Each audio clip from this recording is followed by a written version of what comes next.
falar de um grande movimento, na verdade um grande movimento não, mas um movimento que está crescendo em nossos dias chamado Os Desigrejados. São pessoas que já foram de igrejas católicas, igrejas evangélicas, principalmente, e eles entendem que eles não precisam de igreja. Então eles falam que eles romperam com as instituições religiosas, as organizações, e eles vivem a realidade do Evangelho. É isso que eles costumam dizer.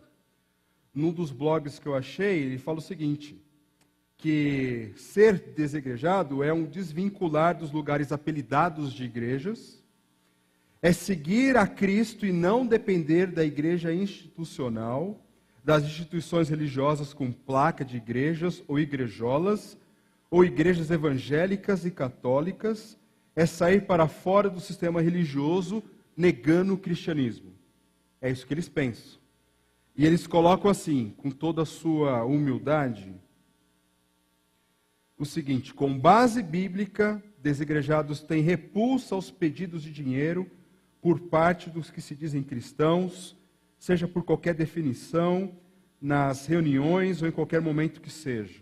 Com base bíblica, desigrejados têm repulsa aos homens que querem se apresentar com títulos religiosos ou eclesiásticos, achando que sabem mais que os outros. Títulos são coisas pessoais e não objeto de status ou privilégios. Com base bíblica, desigrejados têm repulsa a qualquer tipo de instituição onde pastor, bispo, seja lá o que for, que se denomine, tem uma posição superior aos demais membros. Com base bíblica, desigrejados têm repulsa a dar-se importância a homens religiosos, pastores, bispos, que seja. Além daquilo que a palavra de Deus nos reserva, somos em Cristo todos iguais. Com base bíblica, desigrejados têm repulsa a dar-se valor a um lugar pré-denominado de templo ou igreja, como lugar santo, pois santos são pessoas e não lugares. Com base bíblica, desigrejados têm repulsa a que chame os palcos ou púlpitos das instituições de altar, insinuando que neles Deus se faz presente. Com base bíblica, desigrejados têm repulsa a tudo o que seja relacionado a instituições religiosas, onde os fins são para enriquecimento de seus fundadores. E por último, com base bíblica, desigrejados têm repulsa a livros religiosos, pois existe e somente será o único e suficiente livro que nos relata da palavra de Deus, a Bíblia, e portanto é através dele que nos ensina e exorta a Deus. Não se aparte da tua boca o livro dessa lei, antes nele medita dia e noite, para que tenhas cuidado de fazer conforme a tudo quanto nele está escrito, porque então farás prosperar o teu caminho e serás bem-sucedido. Está em Josué. É muito bonito falando assim, tem pontos de fato bíblicos, pontos bem pontuais, mas eu entendo que esse desvincular da instituição religiosa totalmente também tem um grande perigo. Dessas pessoas que eu conheço, particularmente, pelo menos 5 pessoas que hoje eles falam, ó, eu sou um desagrejado assumido, eu vivo o evangelho assim, eu não vejo eles se relacionando, eu não vejo eles tendo comunhão com outros irmãos, mesmo que essas pessoas pensem como elas. Não vejo isso. E se isso não existe, isso não é igreja. Isso não é igreja. E dessas pessoas, uma foi o pastor que me batizou. Hoje ele está fora, ele teve os seus problemas, as suas frustrações, as suas decepções, ao ponto de hoje ele não quer saber mais de igreja. O negócio dele é o evangelho e a Bíblia. Só que ele não se relaciona com ninguém, ele não tem comunhão com ninguém. Isso é preocupante. É preocupante porque até mesmo no sistema aqui pode ter pessoas desigrejadas. Até mesmo fazendo parte, arrolado no hall de membros, liderando ministérios, mas é um desigrejado porque não vive em comunhão. Fique sabendo que na fé cristã não tem como você viver só. Jesus não foi um errante que ficou soltando palavras pelo mundo no seu tempo de ministério sozinho. Jesus teve 12 pessoas, esteve próximas, bem próximas dele, e centenas, indo onde ele estava indo. E depois que ele morreu, ele ressuscitou, quando o povo esperava o Espírito Santo descer como promessa, tinham 100 pessoas que jejuavam e que oravam e que buscavam a Deus juntos. Igreja, as pessoas que falam assim, igreja sou eu, igreja somos nós. Não. Igreja é quando eu me ajunto com o meu irmão. Porque é um chamado para estar junto. Sozinho eu não sou igreja. Eu sou salvo, sou filho de Deus, faço parte do povo do Senhor, esse povo remido pelo sangue do Cordeiro, um sangue que nós temos que valorizar, porque a graça que nós recebemos não é uma graça barata, ela teve um custo, e um custo altíssimo, e nós só fazemos valer esse custo se vivemos uma vida digna do Evangelho de Jesus. Mas sozinho, eu não sou igreja. Sou salvo, mas não sou igreja. Eu não vivo igreja. Eu não desfruto das bênçãos da comunidade, as bênçãos da igreja se eu ando sozinho. Nós transmitimos culto pela internet. Mas nós queremos que isso seja um recurso para as pessoas que ainda não conhecem o Evangelho e para as pessoas que por algum motivo não podem estar aqui. Agora, uma pessoa assumir um compromisso de toda quarta, de todo domingo, assistir cultos lá no seu sofá, tomando uma sopinha quentinha, debaixo de um cobertor, e achar que isso é uma vida que Deus quer dela, ela está enganada. Está muito enganada. E se você participa dessa comunidade e você não vê a hora de acabar para ir embora, só para você bater o seu cartão aqui, né? Cartão aqui, vim na igreja, bati o cartão, sai correndo. Fique sabendo que Deus reserva muitas coisas boas para você. Uma comunidade que precisa ter comunhão. Comunhão é a palavra-chave, chave para que possamos viver igreja. No Novo Testamento, a palavra grega é a palavra koinonia. Koinonia nós temos, pelo menos uma vez, um sábado por mês. Inclusive, no próximo sábado, nós teremos reunião de koinonia. Koinonia significa qualidade de existir em comum, uma participação mútua, que na prática está o quê? Uma relação íntima entre cristãos e Deus. De cristãos para uns com os outros. Uns com os outros. Koinonia é a qualidade de existir em comum, uma participação mútua. Comunhão, pessoal, não é comer uma pizza juntos, só. Faz parte, mas não é só isso. Não podemos traduzir isso em comunhão, jamais. Comunhão também, pelo Novo Testamento, é um compartilhar de bens materiais para suprir necessidade dos outros, donativos. Então, eu sei que algum irmão tem alguma necessidade, pelo fato de ela verbalizar isso para alguém, de alguma maneira chegar até mim, eu poder suprir essa necessidade, eu vou supro. Sou um instrumento de Deus para consolar alguém no momento difícil. E assim nós devemos ser. Isso acontecia lá atrás, no começo da igreja. Isso deve continuar acontecendo hoje. Também koinonia, de acordo com o Novo Testamento, é uma participação mútua na obra do Evangelho. Como uma pessoa que vive só, ela realiza a obra do Evangelho. Não faz isso. Então, a participação mútua na obra do Evangelho e também no sofrimento. Aliviar dor, trazer consolo aos seus irmãos. Uma participação em diversas atividades, inclusive, essencialmente, na ceia do Senhor, da qual domingo que vem nós teremos. Isso faz parte.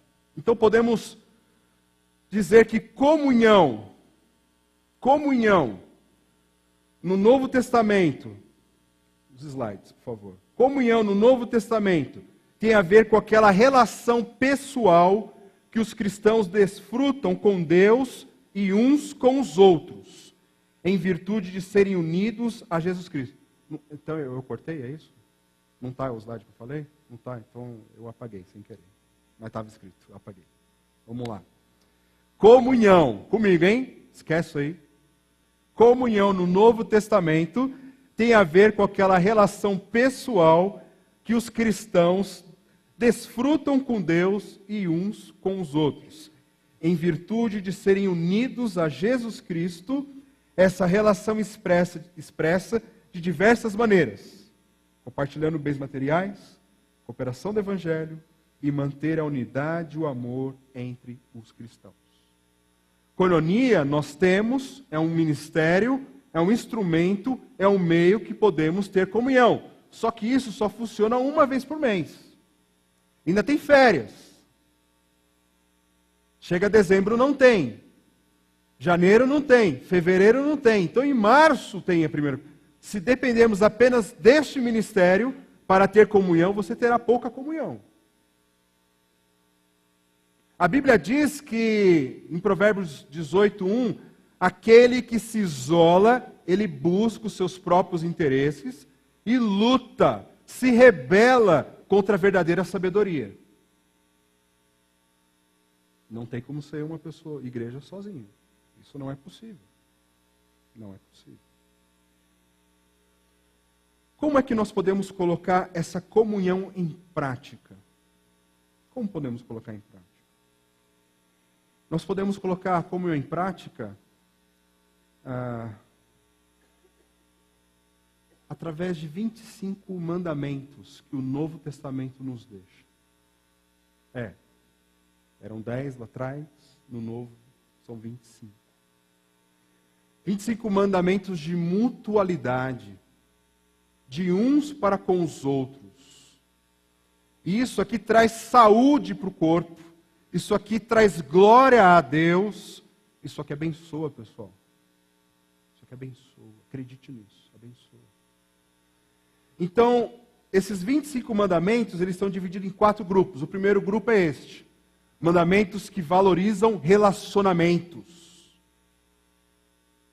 Deus deseja que tenhamos bons relacionamentos uns para com os outros. E como isso acontece? Nos amando, nos aceitando, saudando, tendo igual cuidado, sujeitando-nos e suportando. Lembrar que suportar aqui não é ideia de, rapaz, como é difícil suportar você. Não é isso. O suportar aqui não é uma tolerância, mas sim um apoio. Sim o socorro. É sim uma força que traz a pessoa que está lá caída para cima. Pegaram? Segundo grupo, os mandamentos que protegem o corpo contra poluição e infecção.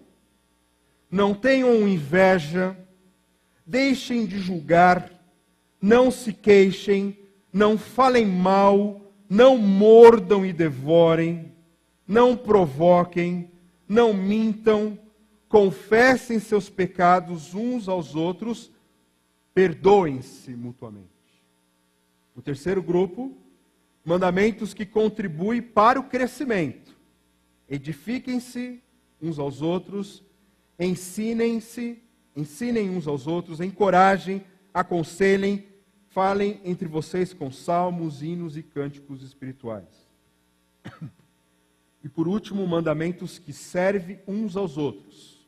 Sirvam uns aos outros, levem os fardos uns dos outros, sejam mutuamente hospitaleiros, sejam bondosos, orem uns pelos outros. Então aqui nós temos 25 mandamentos de mutualidade que abençoa a igreja e que proporciona comunhão entre os membros do corpo de Cristo.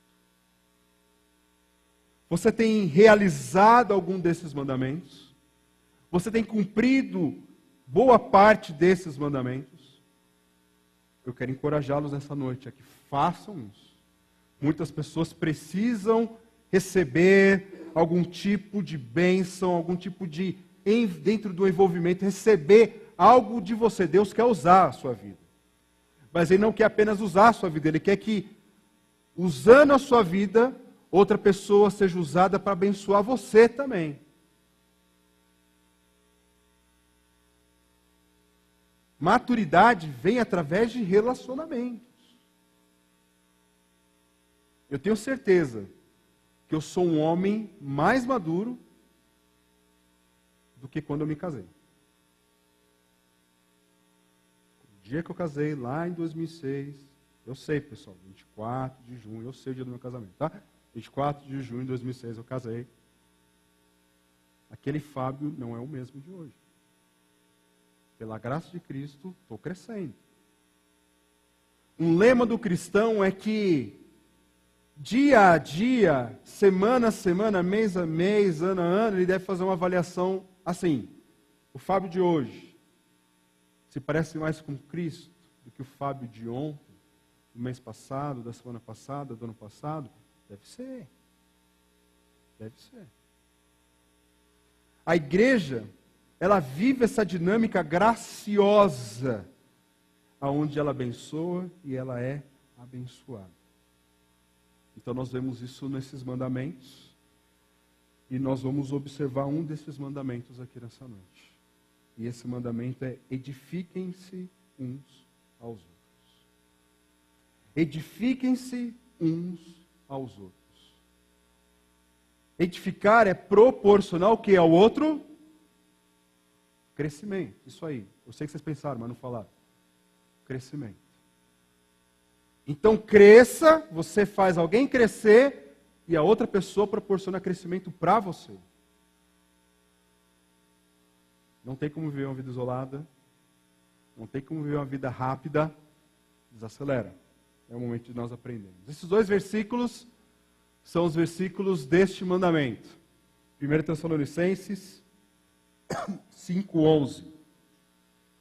Por isso, exortem-se e edifiquem-se uns aos outros, como de fato vocês estão fazendo. Por isso, exortem-se e edifiquem-se uns aos outros, como de fato vocês estão fazendo. E Romanos 14:19. Por isso, esforcemo-nos em promover tudo quanto conduz à paz e à edificação mútua. É assim. É isso que precisa acontecer. Uma exortação, um esforço, uma promoção de uma edificação de uns para com os outros. Esse é o desejo de Deus, e isso vai mudar a sua vida. Vai mudar a sua vida. O apóstolo Pedro, em 2 Pedro 3,18, ele diz assim, uma exortação dele, uma palavra de encorajamento para os seus leitores. Cresçam, porém, na graça e no conhecimento de nosso Senhor e Salvador Jesus Cristo. A Ele seja a glória, agora e para sempre. Amém. Cresçam. Cresçam na graça e no conhecimento de nosso Senhor e Salvador Jesus Cristo. Quando você se converte a Cristo, quando você se converteu a Cristo, você se tornou diante de Deus um bebê. Isso, um bebê. O mais maduro que você seja na sua profissão, no seu trabalho, na sua família, diante de Deus, espiritualmente, você se transformou em um bebê. Quando nós encontramos a Cristo, nós passamos por um novo nascimento. Nós morremos a morte do Senhor, o Senhor ressuscitou ao terceiro dia, nós ressuscitamos com Ele. O batismo nas águas é uma representação dessa conversão, de que o Fábio antigo morreu e agora existe um novo Fábio. E por sermos novos em Cristo, somos crianças, somos bebê. Desfrutamos de muita alegria vinda dos céus.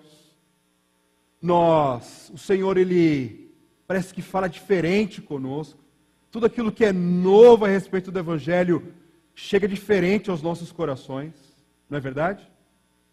A verdade nós não questionamos a respeito da palavra de Deus. Nós vibramos com ela. os testemunhos nos enchem os olhos de lágrima, o nosso coração bate forte de alegria. Nós cantamos a Deus canções de louvores que mexem mais com a gente. É assim, quando você começa a andar com Jesus, o Senhor Jesus te proporciona este novo nascimento, e esse início do novo nascimento é algo que o Senhor, o Espírito Santo, vai nos encorajando, nos fortalecendo, nos animando cada vez mais. Não é verdade? Não é verdade? É bom ser criança na fé. Só que não é para sempre. Isso não deve acontecer perpetuamente. É bom ter criança dentro de casa? Eu tenho duas. É muito bom. Criança, sua alegria, como se diverte, como sai com coisas simples. Às vezes você dá um presente para ela, caro, e ela brinca com a caixa, se diverte com a caixa. E você olha para o presente, que presente, brinca com a caixa pega na rua. E que a caixa rola, se diverte, dá risada, conta histórias. É criança. Criança. Meu filho mais velho tem 6. Eu imagino se daqui 6 anos ele continua fazendo as mesmas coisas. Ou se daqui 10 anos ele continua fazendo as mesmas coisas. Isso não cabe mais para ele. Não devemos ser bebês para sempre. Precisamos crescer. Deus não exalta a mediocridade e a ignorância. Nós somos conclamados pelo apóstolo Pedro: cresçam na graça e cresçam no conhecimento do Senhor. Não dá para ser bebê para sempre. Não dá para depender dos outros para sempre. Então esse mandamento da mutualidade, de edificarmos uns aos outros, ele vai nos proporcionar isso. Por isso que não podemos ficar isolados. Lembram da parábola do semeador? Tem uma hora que a semente, ela não cai numa terra firme, mas um solo raso. Ela cresce, aí vem o sol, vem os problemas, vem as provações, não tem raiz, morre, desiste. Quantas pessoas têm desistido da fé porque estão querendo andar sozinhas? Não tem como andar, não tem como ser cristão só. Só se você vive numa parte muito isolada, onde é proibido ser cristão, de repente você seja o único. Aí sim, mas aqui, Deus nos dá esse privilégio, essa bênção de caminharmos uns com os outros. Efésios 4:13 fala que todos alcancemos a unidade da fé e do conhecimento do Filho de Deus e cheguemos à maturidade, atingindo a medida da plenitude de Cristo. A obra de Jesus na cruz não é apenas de te livrar da condenação do inferno, da ira de Deus, mas de restaurar a imagem de Deus no homem. Adão tinha a imagem de Deus, mas por pecar multiplicou uma imagem distorcida, uma imagem da queda, vez após vez, até chegou a nós. Nós nascemos pecadores, nascemos inimigos de Deus. E a mensagem do Evangelho é que Jesus, Ele, o homem verdadeiro, vive a vida que Adão devia ter vivido, e Ele se entrega por nós e nos oferece uma nova maneira de vivermos. E nova maneira de viver não é apenas ser livre do inferno, agora é viver debaixo desse reino de Deus. Jesus agora reina nos corações dos seus. E precisamos seguir o modelo do reino de Deus de justiça, de vida. E nós não aprendemos isso diretamente sozinhos. Deus quer usar pessoas. Ou vocês acham que nós fazemos um ministério de coinonia só para ter vamos ter uma coisa diferente na nossa igreja? Não. É para proporcionar comunhão. Para que possa ter edificação. Uma definição sobre edificar. Edificarmos uns aos outros é um processo geral de interação entre nós, os cristãos, no qual cada um, pelo ensino ou pelo exemplo, ou os dois aliados, ajuda os outros a formar o caráter e o modo de viver semelhantes ao de Cristo. Um dia eu virei para o jovem e falei assim, eu era monitor num congresso aqui no Palavra da Vida, aí fui falar para ele, cara, Deus quer que você seja como Jesus. Todo animado, ele falou assim, Deus me livre, eu ser como Jesus? Mas você não é crente, cara? Sou, lógico. Mas por que você quer ser como Jesus? Jesus não casou. Eu quero casar. Não, não é isso. Calma.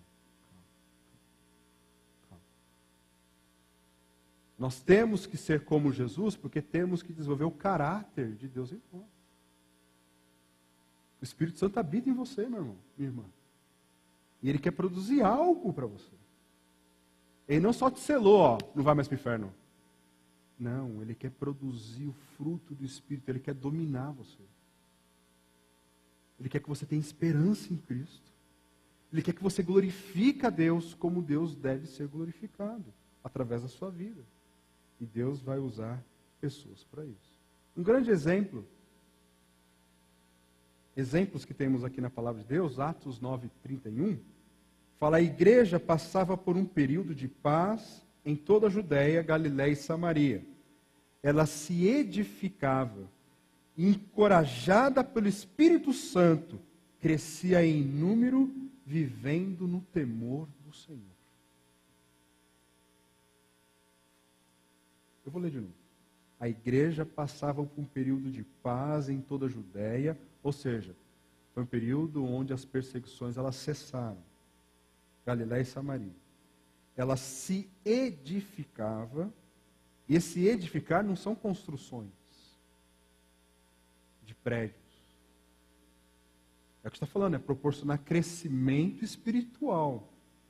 Ela se edificava, encorajada pelo Espírito Santo, crescia em número, vivendo no temor do Senhor.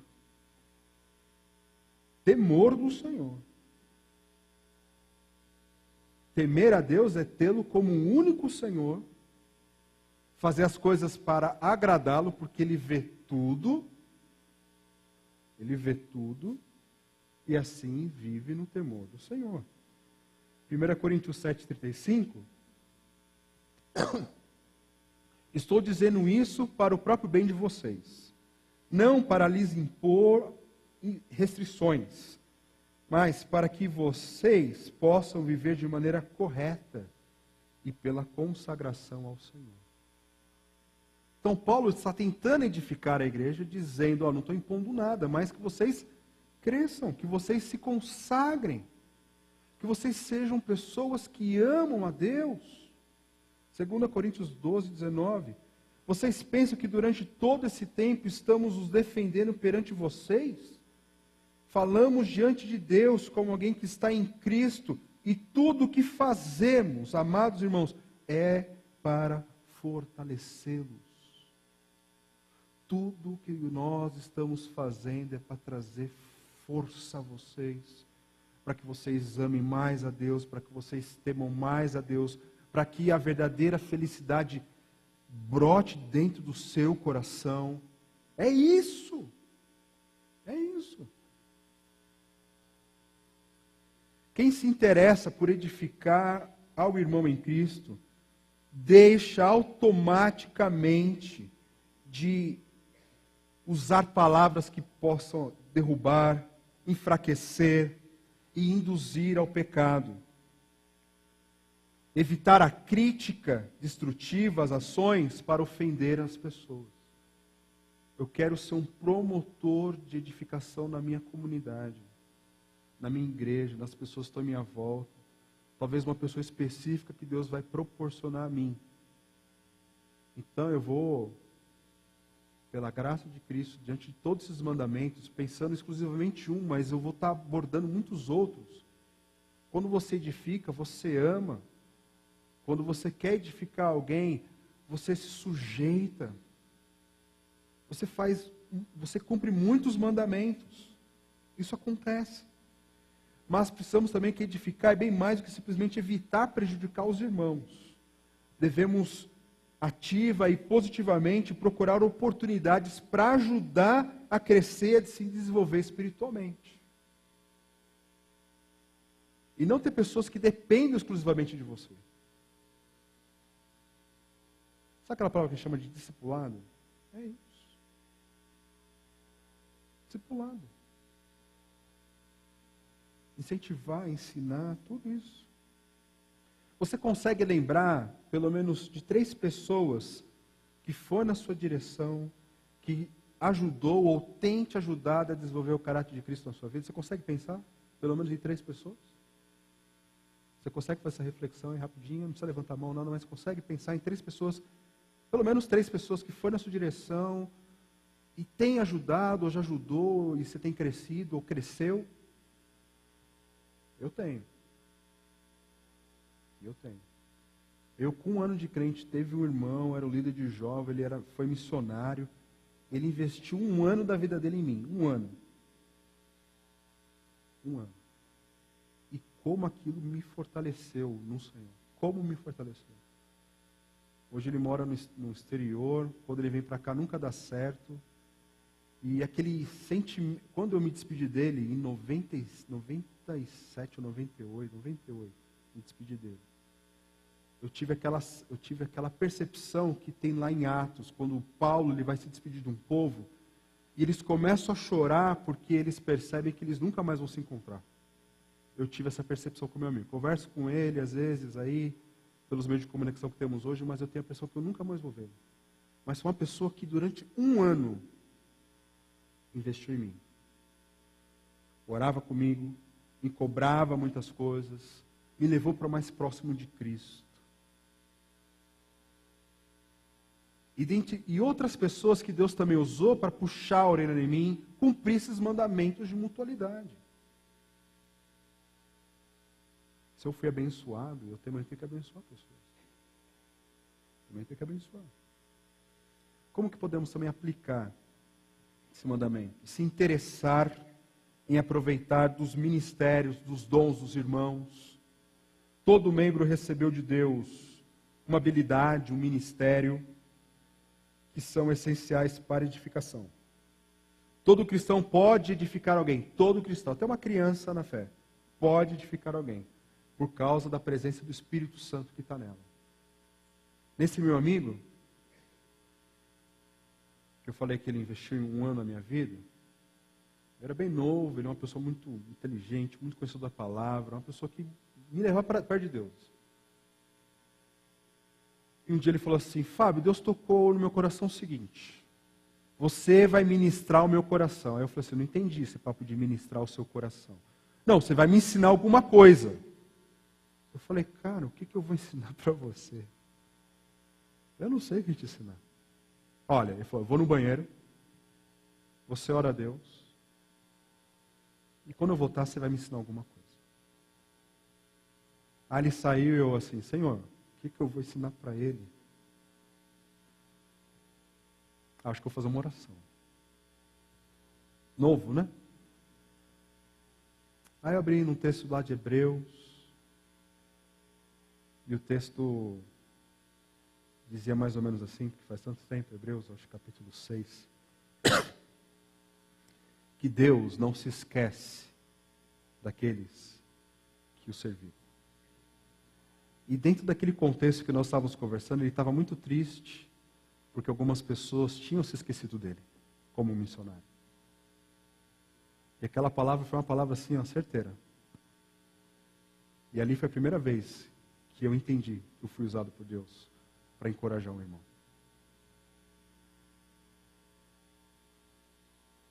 Todo cristão pode edificar alguém, por causa da presença do Espírito Santo. Nenhum cristão é tão fraco ou tão ignorante que nada tem a contribuir, e por outro lado, nenhum cristão é tão forte e instruído que não precise de auxílio dos seus irmãos para crescer mais. Todos precisamos crescer, desde os mais o mais infantil na fé como o mais maduro. Deus pode usar pessoas, Ele quer usar pessoas para nos edificar. E para edificar ao irmão, você às vezes terá que abrir mão dos seus próprios desejos e preferências. Isso acontece muito. Às vezes o irmão falou assim, pastor, posso falar com você? E naquele momento você já tinha reservado um horário, você já tinha se programado para aquilo, uma coisa, aí você fala assim, é importante? É importante. Tá bom. Aí você senta, você percebe que é importante. Às vezes seu coração somente está assim, meu Deus, como que eu vou fracionar o tempo para fazer isso, aquilo, tal. Aí você fala algumas coisas, quando acaba, a pessoa chora, você fala assim, pastor, eu precisava falar, obrigado por você ter dado o tempo para mim. E aí você fica meio envergonhado, né, por não estar tão com o coração ali. Mas até assim Deus usa. Quem quer ser o instrumento da graça de Deus aqui na vida dos irmãos? Espero que você deseje assim. E para terminar, os meios para edificar. Profetizar. O texto de 1 Coríntios 14, 4 diz assim, quem fala em língua a si mesmo se edifica, mas quem profetiza edifica a igreja. O que é esse profetizar? É proferir a palavra de Deus de maneira digna. Será que existe aquele profetizar, que é falar do futuro? Olha, eu não sei. Muita gente fala de futuro, mas o futuro não edifica. O futuro causa mais medo. Mas quando nós preferimos a palavra de Deus, e até mesmo ela falando do futuro, a palavra de Deus produz esperança.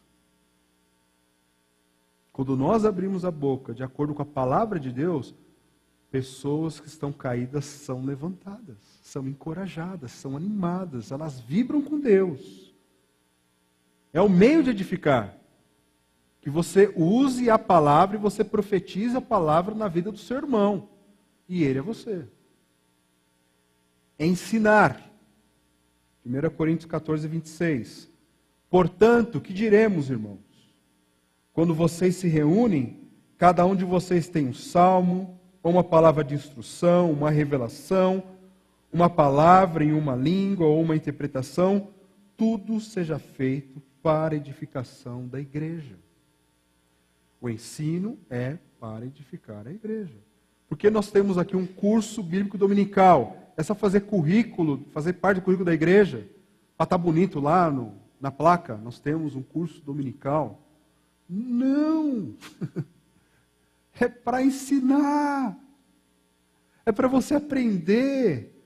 E Deus tem dotado essa igreja. Vocês não entendem isso, porque vocês estão nessa igreja há muito tempo. A gente que vem de fora, a gente sabe como é difícil ter professor que ensina a Bíblia de maneira digna. E essa igreja tem de sobra. Aproveitem. Aproveitem. Sabe por quê? Amanhã Deus pode te levar para outro lugar e você vai ver essa diferença. Aproveite. Aprenda. Se dedique. Né? 10 horas da manhã não vai ver Fórmula 1, pessoal. Vem para a igreja.